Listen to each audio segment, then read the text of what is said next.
So hey guys எல்லாம் எப்படி இருக்கீங்க? இன்னைக்கான வீடியோவில் சியோல் ஸ்டேஷன் ஃப்ளூயிட் மாங்காவுடைய நெக்ஸ்ட் சாப்டர் தான் பார்க்க போகிறோம். நீங்கள் ப்ரீவியஸ் எபிசோட் ஏதாவது பார்க்கலன்னா கீழே டிஸ்கிரிப்ஷனில் பிளேலிஸ்ட்டுக்கு லிங்க் கொடுத்து வச்சிருக்கேன். மறக்காம போய் செக் பண்ணிட்டு வந்துருங்க. அப்புறம் தான் உங்களுக்கு இந்த வீடியோ புரியும். ஸோ வேறு பேசாமல் let start the video. So இந்த சாப்டர் ஸ்டார்டிங் சீனில் 4th லெவல் டஞ்சனை கிளியர் பண்ணக்கூடிய ஒரு தனி ஸ்குவாட் இருக்கும் இல்லையா, அந்த ஸ்குவாட் ரெண்டாக பிரிஞ்சு லிசார் மாஸ்டரை தேடிட்டு இருக்காங்க. இவங்க எல்லாத்தையும் ட்ரோன் மூலியமாகவும் சில பேர் கண்காணிச்சிட்டு இருக்காங்க.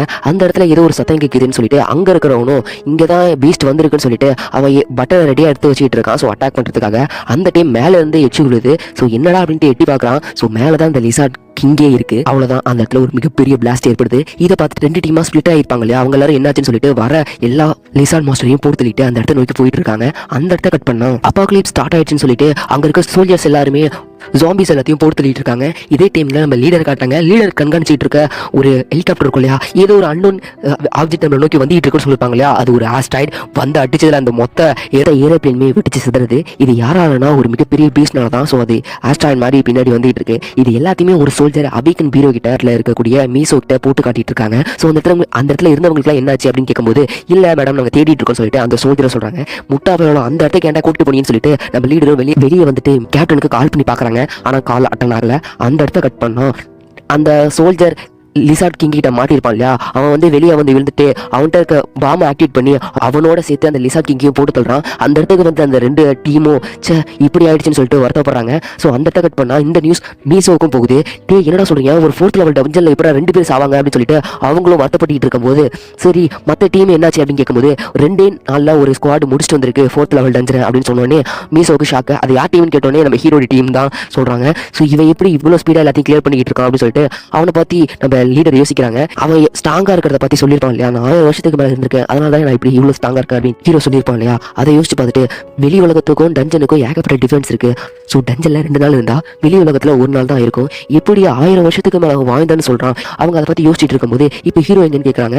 ஹீரோ இப்ப அவனுடைய அவேக்கன் கார்டை அப்கிரேட் பண்ண போயிட்டு இருக்கான் அப்படின்னு சொல்லிட்டு ஆப்போசிட்ல இருக்க உங்களும் சொல்றாங்க. நம்ம லீடர் அதை கேட்டு ஷாக் ஆகும் போதே நம்ம ஹீரோவை காட்டுறாங்க. ஹீரோவோட அப்ரேசல்ஸ்களை யூஸ் பண்ணி யார் யார் எந்தெந்த பவர்ல இருக்காங்கன்னு சொல்லிட்டு செக் பண்ணி பாக்குறான். அந்த டைம் ஹீரோடைய ஃப்ரெண்டோ எனக்கு இது பார்க்க கனவு மாதிரி இருக்கு, ஏன்னா இது வரைக்கும் 3வது லெவல் டஞ்சன் கூட போனது கிடையாது, நான் இப்போ 4th லெவல் டஞ்சனுக்கே போயிட்டு வந்திருக்கேன் அப்படின்னு சொல்லிட்டு அவன் கனவுல இருக்க மாதிரி ரியாக்ட் பண்ண, சரி கவலைப்படாரா நான் வேணா கிள்ளி விட்டுமா அப்படின்னு சொல்லி கேட்கும்போது இல்ல வேணாம் அப்படின்னு சொல்றான். அடுத்த சீனே நம்ம ஹீரோ அந்த அவேக்கன் டெஸ்ட் எடுப்பாங்க இல்லையா, அந்த இடத்துக்கு போயிட்டு அவனுடைய அவேக்கன் டெஸ்ட் எடுக்கிறான். ஸோ எப்போதும் ஒரு டிஃப்ரெண்டான ஃபீல் அவனுக்கு திருப்பியே வருது. டக்குன்னு கண்ணை திறக்கிறான். ஸோ இதுக்கு முன்னாடி மீசோ கிட்ட இந்த ஆற்றல் அளவை செக் பண்ற மிஷினை யாருக்கு கண்டுபிடிச்சா அவங்க நான் பார்க்கணும்னு சொல்லியிருப்பான் போல. ஸோ அவங்களும் நான் வந்து மீட் பண்றதுக்கான மெயில் பண்ணியிருக்கேன், அவங்க இங்கிலாந்துல இருக்காங்க, திருப்பி மெயில் வந்து நான் உனக்கு இன்ஃபார்ம் பண்ணிடுறேன்னு சொல்லியிருப்பாங்க. சரி நான் கூடிய சீக்கிரம் அவங்களை பார்க்கணும்னு சொல்லிட்டு ஹீரோ சொல்லியிருப்பான். ஹீரோட சிஸ்டத்தை பத்தி ஹீரோட ஃப்ரெண்ட்ஸுக்கு தெரியும் இல்லையா, ஸோ அவங்க வந்து டிஸ்கஸ் பண்ணிட்டு இருக்காங்க போது ஸோ அந்த ஆற்றல் அளவை செக் பண்றதுக்காக ஒருத்தன் இருப்பான் இல்லையா, ஸோ அவன் வந்து சொல்ல ஆரம்பிக்கிறான். இந்த ஆற்றல் அளவை செக் பண்றதுக்கு ஒரு CPU மாதிரியான ஒரு கல் தேவைப்படுது. இந்த கல் வந்து இந்த அப்பாகலிப்ஸ் ஸ்டார்ட் ஆகிறதுக்கு முன்னாடி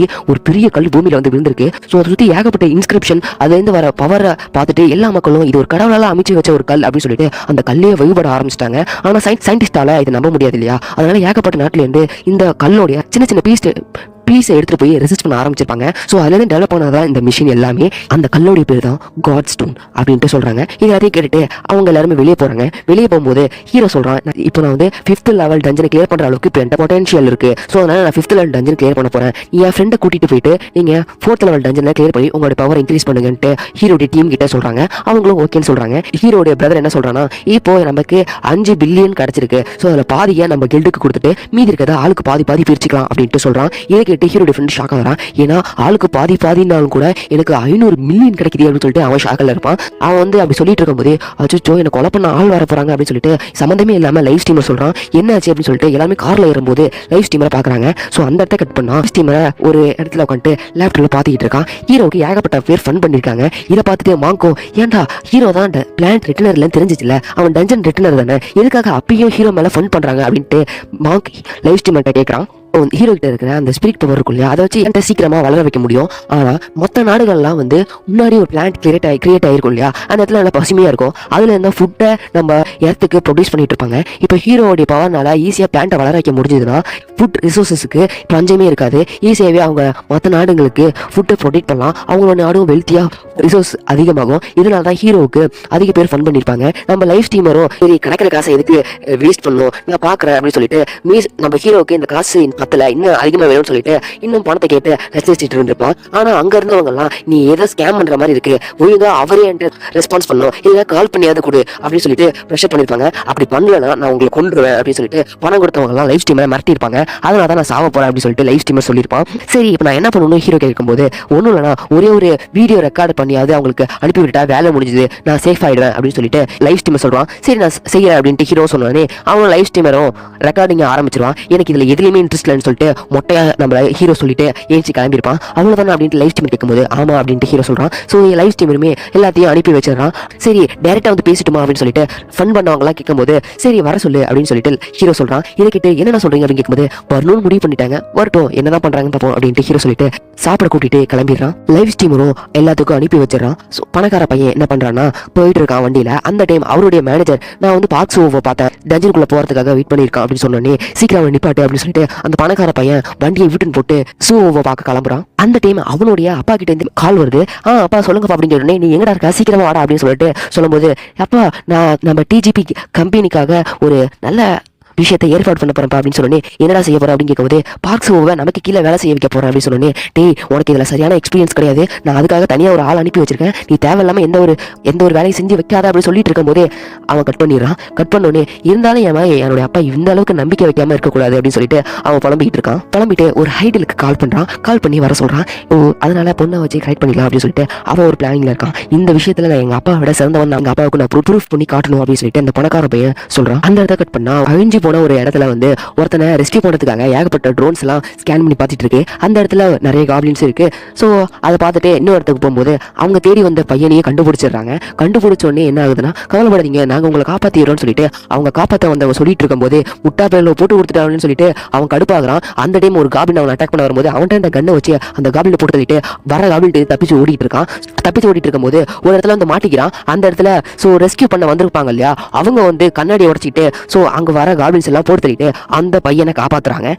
இப்ப வந்திருப்பாங்க இல்லையா அந்த டீம் வந்து டிஜிபி கில்டால அனுப்பி வைக்கப்பட்ட ஸ்குவாடு தான். ஸோ அவங்க வந்து இந்த மாதிரி நான் அவங்களை கண்டுபிடிச்சிட்டோம், அவங்களை ரெஸ்கியூ பண்ணிட்டோம்னு சொல்லிட்டு மேலே இருக்கிறவங்களுக்கு இன்ஃபார்ம் பண்றாங்க. ஸோ அவர் தான் நம்ம ஹீரோவை ஹேண்டில் பண்றதுக்காக டிஜிபி கில்டால அனுப்பி வைக்கப்பட்ட ஆளு. அந்த இடத்த கட் பண்ணா டிஜிபி கில்டோடைய பணக்கார பையன் இருப்பான் இல்லையா, அவன் தான் ஏண்டா முட்டா பையல நான் உனக்கு தடுத்து நிப்பாட்டி வைக்க சொன்னா இல்லையா, எதுக்காக அவனை உள்ள போக அப்படின்னு சொன்னோடனே, பாஸ் நாங்க வந்து கேட்டு பார்த்தேன் ஆனா அவர் அதுக்குள்ளே போயிட்டாரு அப்படின்னு சொல்லிட்டு அவரும் சொல்றாரு அந்த பணக்கார பையன்ட்ட.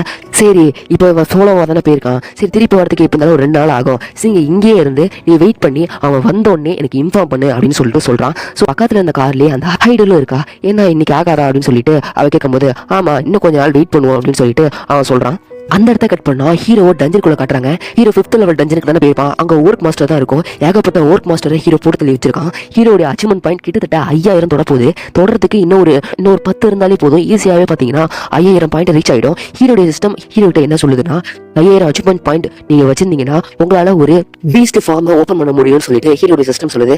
என்ன பீஸ்ட் ஃபார்மா அப்படின்னு சொல்லிட்டு ஹீரோ ஷாக் ஆயிட்டு, சரி இன்னும் ஒன்னு கொண்டாலே போதும் நான் அந்த 5000 பாயிண்ட்டை வந்து அச்சீவ் பண்ணிடுவேன்னு சொல்லிட்டு ஹீரோனுடைய டிடெக்ஷன் ஸ்கில்லை யூஸ் பண்ணி செக் பண்ணி பார்க்கலாம். அந்த இடத்துல ஒரு ஆர்க் மாஸ்டர் இருக்கு. ஸோ அவ்வளோதான், அதான் முடிஞ்சிச்சு. ஸோ சம்ம ஸ்பீட்ல வந்து அந்த ஒர்க் மாஸ்டரையும் போட்டு ஹீரோ அவனுக்கு ஒரு 30 அச்சீவ்மெண்ட் பாயிண்ட்ஸ் கிடைக்குது. அந்த அச்சீவ்மெண்ட் பாயிண்ட் வச்சு ஹீரோ அவனுடைய பீஸ்ட் ஃபார்மை ஓப்பன் பண்றான். ஓப்பன் பண்ணி இதை ஓப்பன் பண்றதுக்கான இடம் வேணும் இல்லையா, அதுக்காக ஹீரோடைய நாட்டோடைய ஃப்ரேமை காட்டுது. இது நீங்க எந்த ஏரியாவை சூஸ் பண்றீங்களோ அந்த ஏரியாவில் உங்களுடைய பீஸ்ட் ஃபார்மை ஓப்பன் ஆயிடும் அப்படின்னு சொல்லிட்டு சொன்னோடனே ஹீரோ அவனுக்கு கொடுக்கப்பட்ட ஏரியாவை சூஸ் பண்றான். சூஸ் பண்ணோடனே அப்ளை ஆயிடுச்சு. ஸோ நீங்க வந்து ஒரு சக்சஸ்ஃபுல்லா பீஸ்ட் ஃபார்மை ஓப்பன் பண்ணிட்டீங்க. இதுல வந்து உங்ககிட்ட இன்னொரு ஃபேமிலியரை வச்சுக்க முடியும். அந்த ஃபேமிலியரை நீங்க நினைக்கிற இடத்துக்கு உங்களால கொண்டு வரவும் முடியும் அப்படின்னு சொல்லிட்டு ஹீரோடைய சிஸ்டம் சொல்லுது. என்ன ஃபேமிலியரை இங்க சமன் பண்ண முடியுமா அப்படின்னு சொல்லிட்டு ஹீரோ ஷாக் ஆகலாம். அந்த டைம் ஏகப்பட்ட ஒர்க் மாஸ்டர் ஹீரோவை தோற்கறதுக்காக வர ஆரம்பிக்குது. இதை ட்ரை பண்ணி போஃபமே அப்படின்னு சொல்லிட்டு சமன் ஃபேமிலியர் அப்படின்ட்டு ஹீரோ சொல்றான். அடுத்த செகண்ட் ஏகப்பட்ட போர்ட்டல் உருவாகி ஸோ அந்த உல்ஃபுக்கு பேர் வச்சிருப்போம் இல்லையா, அந்த உல்ஃப் எல்லாமே அந்த இடத்துக்கு வர ஆரம்பிக்குது. ஸோ ஏகப்பட்ட உல்ஃபுங்களா அந்த இடத்துல இருந்து வருது. ஸோ ஈவன் புறா கூட வருது. அவங்களதான் ஈஸியாக முடிச்சிடலாம் அப்படின்னு சொல்லிட்டு நம்ம ஹீரோ சந்தோஷப்பட்டு சண்டை போட போறான். ஸோ அந்த இடத்த கட் பண்ணா அந்த பணக்கார வீட்டு பையன் இருப்பான் இல்லையா, அவனை தான் காட்டுறாங்க. ஸோ பார்ட்டியில வைப் பண்ணிட்டு இருக்கும் போது ஹீரோவை கண்காணிக்கிறதுக்காக ஒரு ஆஃபீஸரை போட்டிருப்பான் இல்லையா, அவன் வந்து இவனுக்கு கால் பண்றான். ஸோ சார் ஹீரோ வெளியே வந்துட்டான் அப்படின்னு சொல்லிட்டு, என்ன சொல்ற அதுக்குள்ள அவன் வந்துட்டானா, இது கிளியர் பண்றதுக்கு இப்போ 2 நாளாச்சு ஆகுமே அப்படின்னு சொல்லிட்டு அவன் சொல்லிட்டு இருக்கும்போது, தெரியல சார் அவன் ஈஸியா முடிச்சுட்டு வந்துட்டான் அப்படின்னு சொன்னே அந்த பணக்கார வீட்டு பையனும் அந்த ஹைடலுக்கு கால் பண்ணி வர சொல்றான். அவனும் ஓகேன்னு சொல்றான். இந்த பக்கம் ஹீரோவை காட்டினா ஹீரோ அந்த ஆர்க் கேஸ்ல தான் போய் அட்டாக் பண்ணிட்டு இருக்கான். ஆர்க் என்ன பண்றாங்கன்னா வில்ல யூஸ் பண்ணி அட்டாக் பண்றாங்க. அந்த டைம் ஹீரோ என்ன பண்றான்னா சமன் பண்ண ஃபெமிலியரை திரும்பி அவனுடைய இடத்துக்கே போக வச்சுட்டு பறவை மனுஷனா மாறி அந்த அம்புலேருந்து தப்பிச்சு உள்ள போனோடனே அவனுடைய டொர்னேடோ பவர் யூஸ் பண்ணி அங்க இருக்க ஆட்கள் எல்லாத்தையும் பறக்க விட்டு போட்டு தள்ளுறான். ஹீரோ அந்த இடத்துக்கு இன்னும் முன்னோக்கி போகும்போது அந்த ஓர்க் கிங்குமே கீழே இறங்கி ஹீரோ கூட சண்டை போறதுக்காக வருது. ஹீரோ அவனை ஸ்கேன் பண்ணி பார்க்கறான், அது பவர்ஃபுல்லா இருக்குன்னு தெரிய வருது. ஹீரோ என்ன பண்றான்னா ஒரு உல்ஃப் கூட மெர்ஜ் ஆகி ஓர்க் கூட சண்டை போட ஆரம்பிக்கிறான். போட்டு பிறந்த கட்ட ஆரம்பிக்கிறான். அவனுடைய ஸ்பீட் பவர் யூஸ் பண்ணி ஹீரோ அவனுடைய டொர்னேடோ பவர் யூஸ் பண்ணி ஓர்க் மாஸ்டரை பறக்க விட்டு அதுக்கு மேலே ஜம்ப் பண்ணி ஹீரோ ஒரு அட்டாக்கை போட்டு அந்த ஓர்க் கிங்கை முடிச்சு விட்டுனே கேட் ஓப்பன் ஆகிறதுக்கான டைம் ஸ்டார்ட் ஆகிடும். ஸோ நம்ம ஹீரோ அந்த கேட் க்ளோஸ் ஆகிறதுக்குள்ள ஹீரோ அந்த கேட்டை நோக்கி ஓட ஆரம்பிச்சிடறான். அதே டைமிங்கில் அந்த ஓர்க் கேசலில் வந்து உல்ஃபுங்கள்லாம் வச்சிருப்பாங்க இல்லையா, அதை எல்லாத்தையுமே டேம் பண்ணிட்டு முன்னோக்கி ஓடிட்டு இருக்கான். டேம் பண்ணதுனால அவனுடைய ஏரியாவுக்கு அதை ஹீரோவெல்லாம் அனுப்பி வைக்க முடியும் இல்லையா. ஒவ்வொரு உல்ஃபுக்கும் ஒரு போர்ட்டலை ரெடி பண்ணி அவனுடைய ஏரியாவுக்கு அனுப்பி வச்சிடறான். ஹீரோவும் கடைசி நேரத்தில் அந்த போர்ட்டலை விட்டு வெளியே வந்துடுறான். அவனுக்கும் டயர்டா இருக்கும். அவனுடைய அந்த பீஸ்ட் ஃபார்ம் அப்படின்னு இருக்கும் இல்லையா, அது இப்ப லெவல் 1 தான் இருக்கு. அந்த லெவல் 1 எத்தனை இதை ஹேண்டில் பண்ணலாம்னா 100 பீஸ்டை ஹீரோவால ஹேண்டில் பண்ண முடியும். இப்போ வரைக்கும் ஹீரோவுக்கு 88